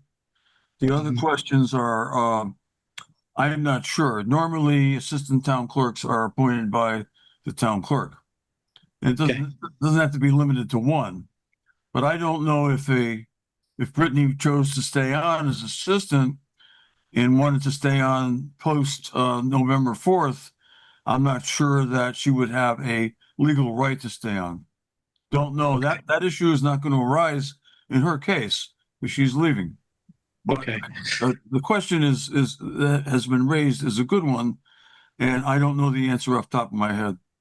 And I'm pretty familiar with the statutes governing this, but I don't think that question is answered in the statutes. There might be some case law. I don't know. Okay. I mean, common sense would tell me that we appoint someone, but common sense doesn't always seem to work. I'm not saying you can't, but because Brittany is leaving and she's leaving a void. But I'm not sure that the Board of Selectmen has the authority to replace her at this Okay, time. then I'd rather sure. move on to another issue. And Dennis, if you can evaluate that. and I get back will. to us, I will. That would I'd be happy great. to. Yeah. I know you would. You're the I'm best. delighted. I'm delighted. I love it. Okay. All right. I live to work. I live to work. Okay. 9D, Andover Elementary RFP for bathroom renovations. I don't have it. I know they're going to RFP, but I don't have any information on that. So are you telling me the school has not, I mean, I know that Jeff Murray was part of a meeting related to that, but are you telling me that the town does not have the RFP that was worked on by the engineering firm? I forgot which one it was. I know their name, and when you tell me, I'm going to remember the name, but It's Fuss and we've got O'Neill. no information. Fuss and No, I O'Neill. do So not have that. I haven't Okay. asked the engineering firm itself for a copy of it, but we shouldn't have to. Jeff, I talked to, the Board of Ed chairwoman today. She contacted me and she's working to rectify the situation. I told her our concerns and she's working on it. Expect an email in the next day or two. perfect. Okay. So Then let's move on. Caitlin is actually working on it. I spoke to her. She agreed to me that, while Fuss and O'Neill is writing the RFQ, I told her my concerns that all bids should be sent to the town clerk's office. Okay. All right. Let's just move on. 9E firewood program. I think Jeff had something he wanted to propose to the board related to this. This was something that I was actually at my son's Little League game at Bliss Park in Marlboro. And there was a gentleman in the corner of the parking lot cutting up a bunch of firewood. And I went and approached him and I asked him, is this something that the town is leaving for you? And he said, absolutely. He said, all the tree cutters and all the clearing that they're doing, they're leaving in this location at Bliss Park in Marlboro. And they're allowing residents to come in free of charge and harvest the firewood for their wood stoves and for heating in the winter. And recently I went down to the transfer station and I noticed there was a lot of hardwood and a lot of decent, size chunks that were in our brush pile that we're going to that the town was going to pay to chip up. And I also noticed that there's, Eric can probably, since Jay's not here, Eric can probably comment on this, but we do have a lot of wood that we try to get rid of. I don't know if Public Works puts it on the brush pile or not, but I think it would be a great service to the residents of Andover if we, even to the people trying to get rid of things, if we had a separate pile over next to the brush pile down in the brush area, where during transfer station hours, residents could go down on Wednesdays or Saturdays and harvest firewood and use it for their personal use.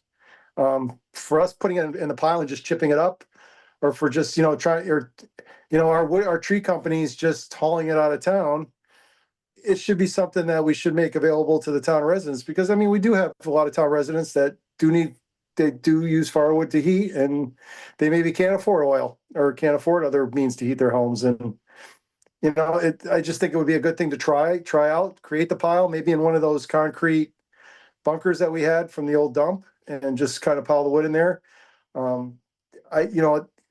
There is this Connecticut state statute that holds municipalities and landowners harmless to it for anybody that harvests firewood. So if we had anybody come on to the transfer station and cut and we make it free of charge, there's no liability to the town of Andover if there was an accident or somebody was injured.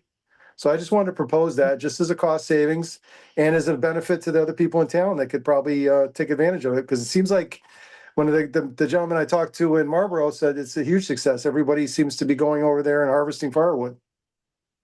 And, if there's pieces left, like, knots and other things like that, Public Works can just scoop it up with the paler and throw in the brush pile, when we're done, if we have pieces that, people don't want.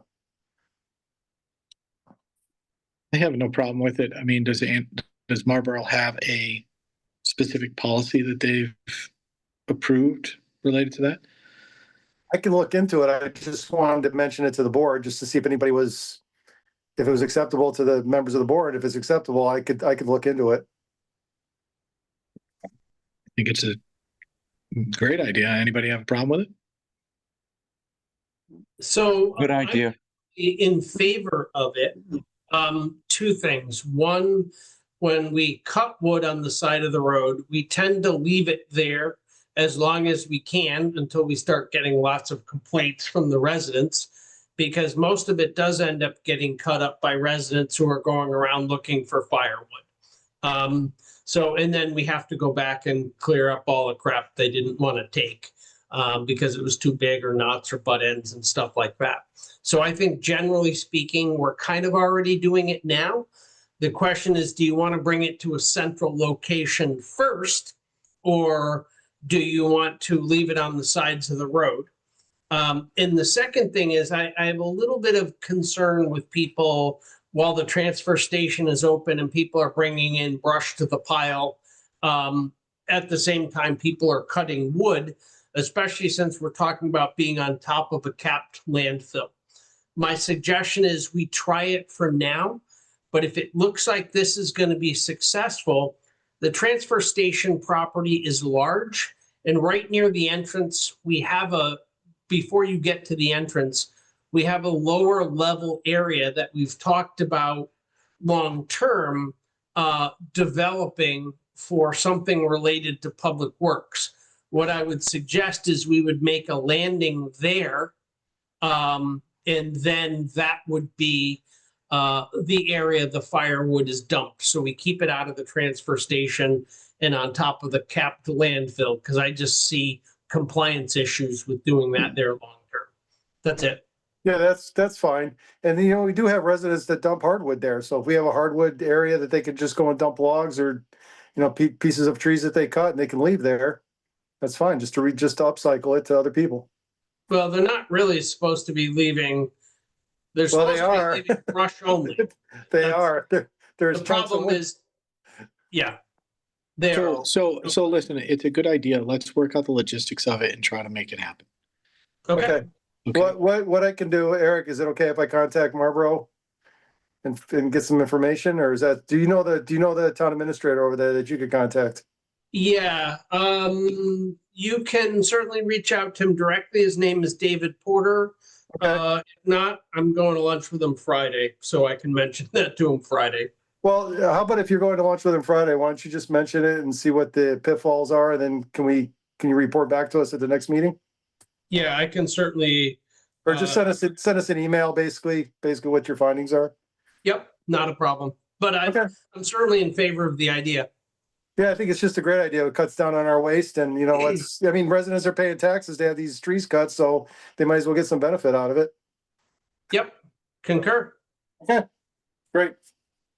Okay. F, a donation from Hoppin Hodges. Treasurer has requested how to classify or spend the money. Sure. So my question is, does the board have any suggestions?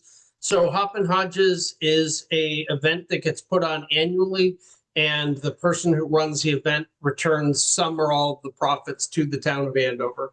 So we have a pool of money. How would the board like us to spend it? Because it's not part of our budget and we haven't really classified. In the past, we've spent it on sporting stuff. And in one case, we bought the picnic table that is alongside the rail trail near the Lake Road parking area. So what would you like to do with it? How much is it? I think it's around $900. Is there something specific you think where we could use that money to provide something good for the community? Why don't we individually come back with ideas for this next month so that we can think creatively? Okay, I think it would be great to use for something that would generate some community engagement. And I have an idea, but I'll sit there and let's hear everybody else's idea, give everybody idea, and maybe Haley can come up with something from the community center, and we can figure out the best way to use that money. Stuff at the community center. Exactly. Okay. Let's move on to 9G, transfer of state land to Andover by the DOT. Eric? okay, so you are the board that gets to approve transfer of land, as far as I can tell, from the Department of Transportation. If you look on your packet, starting at around page 107 of your primary packet, you'll see the state is trying to give us back a tiny little sliver of land that is at the intersection of Parker Bridge Road and Route 6. It is It's not as small a sliver as you think. well, it's 1,000 square feet. That's pretty small in my book. So technically, I can't sign for it without your approval as a board. But the DOT, for some reason, would very much like to give us that land. Scott, since you know the most about it, what's the issue with that? It says a lot. There was a house there and they tore the house down when they straightened out Route 6. It's down by Parker Bridge and Route 6, that corner in there. Would there be any reason we wouldn't want to take ownership of it? I guess not, but Excuse me. Say that again? I guess there's no reason why we wouldn't want to take ownership of it, but Eric, do you have any issues with us not taking ownership of it or taking ownership of it? Will it create any liability on behalf of the town? I can't see any liability that it causes the town. There's no drainage structures or no drainage within that piece. So I don't have any concerns with it. But I also don't care whether we take it or not because I don't see any value to the town. So it's neither good nor bad as far as I'm concerned. Is it up against somebody else's property, like another house? Where is it in It's a relation to sliver the of neighbors? land that they did during the taking, Ann. But I just had a question for Dennis though, because we are supposed to have special town meeting for the acceptance or disposition of any real property. And Dennis is just checking the charter for us right now to make sure that it's okay because it's DOT land if we decide to accept it. Yeah, it could also require an 824 review, technically. Hate to go to all those extremes, but you may be absolutely right, Carol. And if we do, we have to do it. I'm looking at the charter right now on my phone. So I would call this a de minimis acquisition. I understand. I don't know if there's any, would you say it was 1,000 square feet? It is 997 square feet. Do we mow anything in that area? Not that I know of. no. Is the state going to be required to, the state's not going to mow this area? I mean, are we going to have to mow this area? I mean, not that I care. It's 1,000 square feet. It's not very big. It is big, Eric, Scott, I apologize. How about we sit there and make a motion that as long as all of the requirements are met, regarding the 824 or anything else like that we accept it is on Route 6. That's a good motion. All right. So I'll make go ahead, Ann. Well, I can either do it now or during the discussion. what I ran into with being on planning and zoning, there's a section on 10D where I guess the road was straightened out 20 or 30 years ago, or maybe more. And there's a strip that the town owns. When somebody wanted to build, they couldn't because supposedly they didn't have access to the road because the town owned a little skinny strip. They didn't have enough frontage. And that's a strange little thing, but I wouldn't want somebody to run into that kind of thing somewhere else because the town owns a little strip. I would think it should be going to the nearest homeowner instead of to the town. Maybe the state won't do that, but maybe we should give it to the next. Couldn't we have nearest granted an homeowner next to easement? town. Yep. Couldn't we have granted an easement for What? that individual? Maybe. I don't know if they ever came to the town. They came to the planning and zoning and they turned them down. Okay. So I'm just trying to wonder if we might end up with a complication. Yeah, if they didn't have enough frontage, Yeah. the town owned the Because property town next to owned it. that little strip, which It I was thought the strip. town should have given it to the homeowner. So if you wanted to do that, there are no stipulations in this transfer that says you can't then transfer it to someone else. The only thing to consider is that they still have an easement to slope and a second easement to slope from the two landowners, in their original easement. So although they're giving us the property, they still hold an easement over that property. And if we transferred this to somebody else, that easement would still apply. But there's nothing like when the Route 6 corridor stuff for the Route 6 expressway was given to the town, that was given to the town with stipulations over use.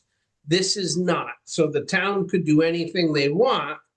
But then I would assume that would definitely take a meeting if the town's going to turn around and sell that property.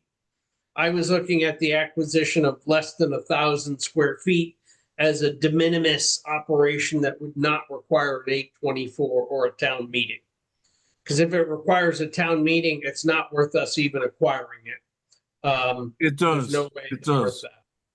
304C of the charter seems to say, your town meeting is required for any acquisition of property, any acquisition or alienation of property. And, just wait until they have a town meeting.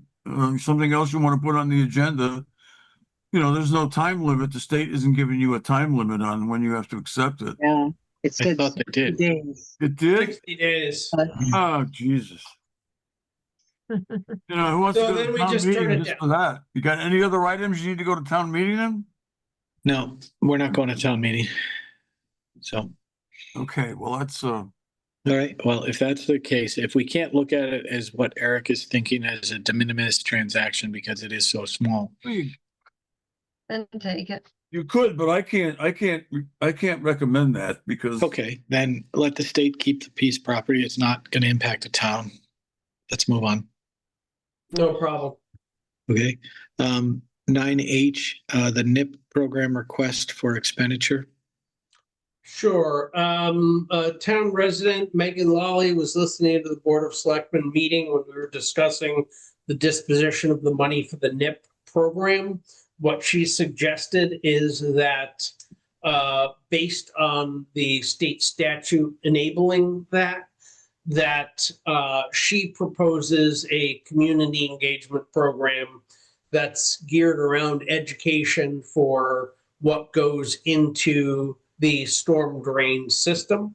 And I put her letter in the packet, is starting on page 112. I think that's a great idea. I would like to empower Megan to use the NIP money to create a program on behalf of the town of Andover to do that. How much money are we talking about? About $3,000.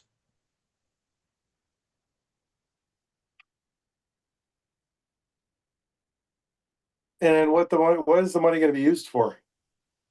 So one, an education campaign, and two, putting the little placards on all the town's storm drains, both in the Lake District and throughout the remainder of the town. And there's a link to a flyer for a similar program in there. Is there any way you can get a breakdown of the cost and what's gonna be involved with the plaques and everything, just to see where the money's gonna get allocated? If you would like further details of the program, but you're generally in favor of it, I would be happy to tell Megan that you require more information, but that you're strongly willing to consider that project if she gives you the appropriate information. I'd like to see if like $2,000 is gonna be spent on plaques, $1,000 for this. Are we hiring somebody to, basically put this together, or is Megan gonna volunteer her time? That's kind of what I'd like to know, what the basics of the program would be.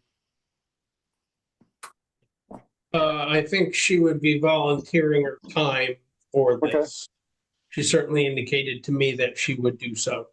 Okay, I've seen those plaques in other towns. As have I. well, I'd just like to see what they cost per, each, how many basins we have, and, make sure that that is enough money, and make sure she can successfully do it. I mean, it's a great idea. I just want to make sure the funds are, significant enough to pull it off. Okay, so Okay. Eric, can you request from Megan that information so we can sit there and you can give her the number and see if the budgeted amount would work. And then we can come back next meeting and make a decision. I can certainly do that. Thank Okay, you. item 10, approval of meeting minutes, 7/14/2025. Anybody have any issues?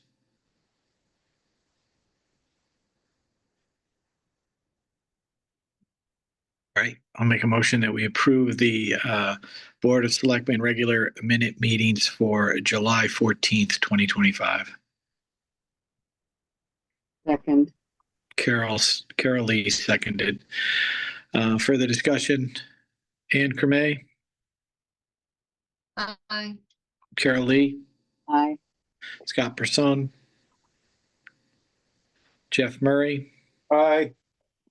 Jeff McGuire, aye, 5-0. Item 11, the treasurer's report. Any questions?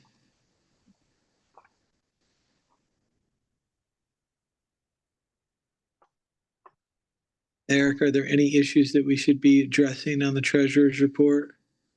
Not at this point of the year. The only thing really I know of that will be over this year is we got something back from the Connecticut State Police that they have recalculated what their indirect costs will be for a resident trooper.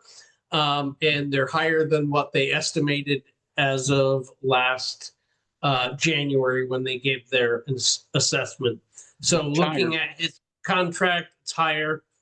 So it looks, looking at his contract, my guess at this point is we're going to be over about $8,000 on the resident trooper line item. That's the only thing I have at this point that's really of concern. Okay. Any other questions for any of the members? Okay. Tax collector's report.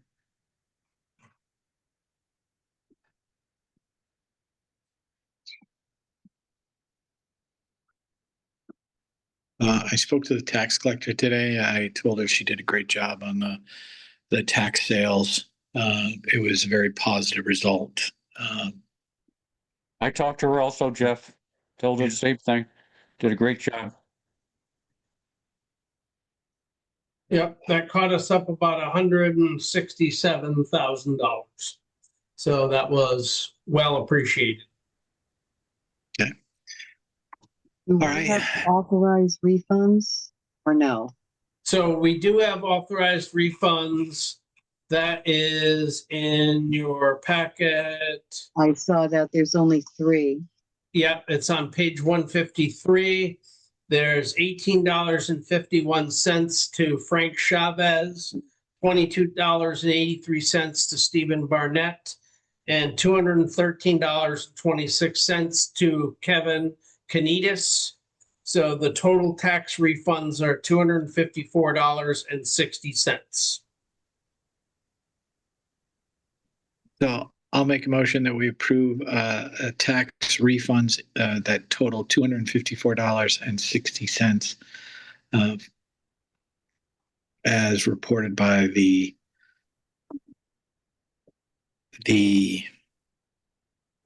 tax collector. Second that.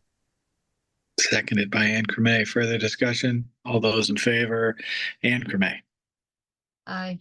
Carolee, Aye. Scott Person, Aye.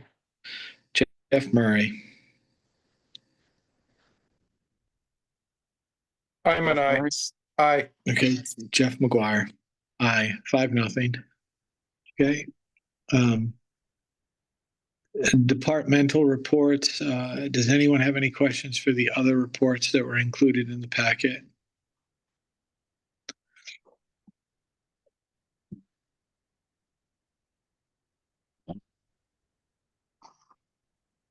Okay. So just to give them, the assessor provided a report. The building department, I met Lynn Werner today. Appreciated the time with her. The registrars of orders provided us a report, and the library provided us a report. Any questions related to their information? Okay. It's the same thing, Jeff. We used to get a detailed report from the building department about permits. And I didn't see a blight report in there. We didn't. I did ask for that to be included in the departmental reports, even if it's not discussed. I think it's good information for the community. So Eric, if you can look back on that, that would be great. Yep. And Remember back a year or two ago, we used to get good building reports? Building department? We'll No? sit there and talk to the building department. I talked to her about the fee collection and the rest of that information. So I do think we should get some more information on that, Scott, and just let There's a good amount of fees every month there that come in. not enough as far as I'm concerned, but understood. I would actually like to move over 14, 15, and 16, and I'd like to move to public speak so that we can have it before the residents leave, and then we can move to executive session. Does anybody have a problem with that? No. Okay. All right. So I'm going to sit there, and if I miss somebody, I apologize. I'm going to go, because my phone does this alphabetically. So I'm going to go Doris Maldonado. Yes, thank you.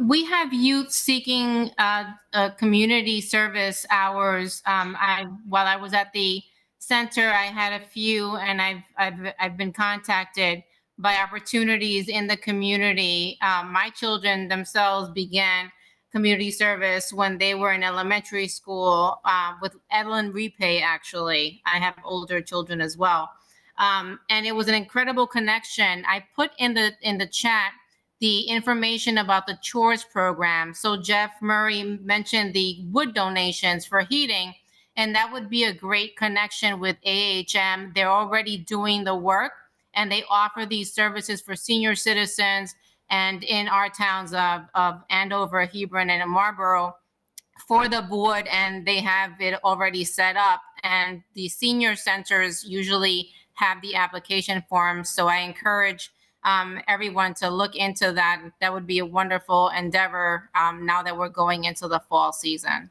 Thank you for your work. Thank you. Joanne Hebert, I am all set. Thanks. Liz Lokech, I'm all set. Thank you, guys. Thank you all for all your hard work. okay. Marcy Minor, No, thank you. Tess Kraus, I'm all set. Thank you. Okay. And I know we have John Gale on, but John, I believe we're inviting you into our meeting, if that's accurate, Eric. No, that is not. John Gale, go ahead.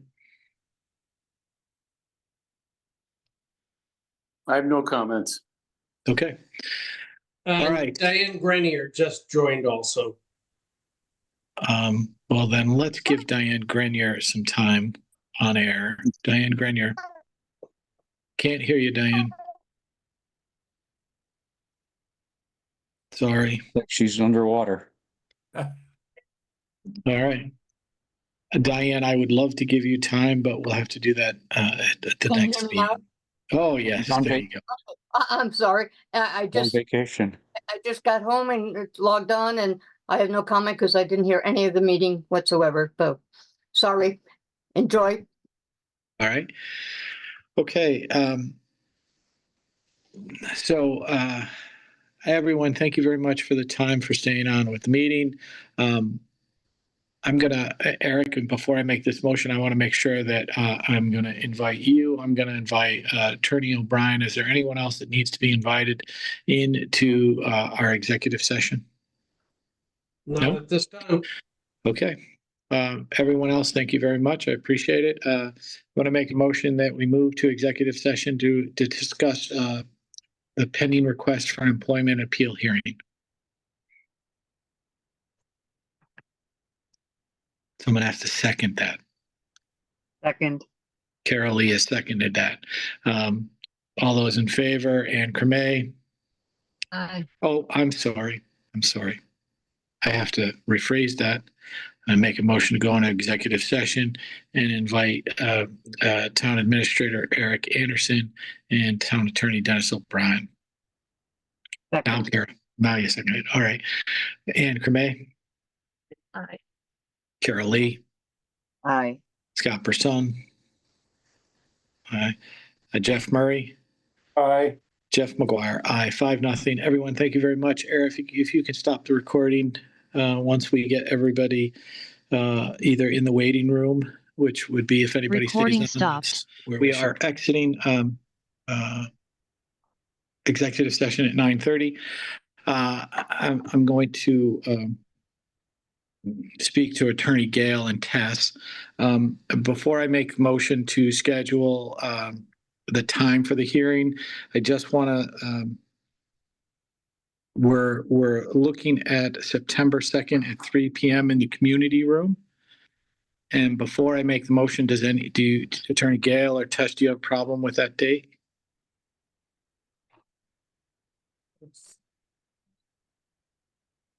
Either one of you? No?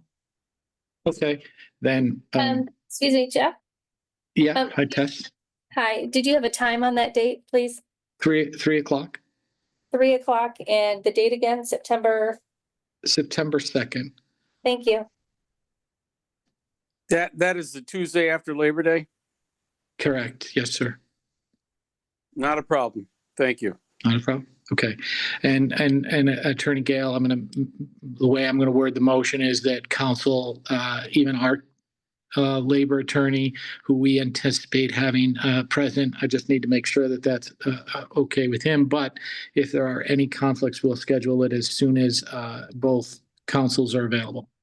All right. So I'm going to make a motion that we schedule the employment hearing for Tess Grouse for September 2nd, Tuesday, September 2nd, 3 p.m. to be held in the community room of the town hall.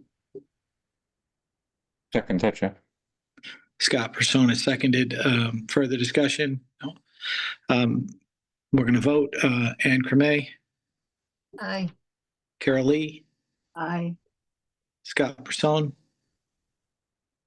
Jeff Murray. Aye. Jeff McGuire. Aye. That was 5-0. We will have that meeting, that appeal hearing on the 2nd of September, 3 p.m. community room. And we will, if there are any conflicts, we will get it scheduled as soon as we possibly can after that. All right. Is there any other issues related to this meeting that any of the board members need to deal with? All right. I make a motion to adjourn. Second. Second. All those in favor? Aye. Aye. All right. Thank you very much, everybody, for attending. I appreciate it.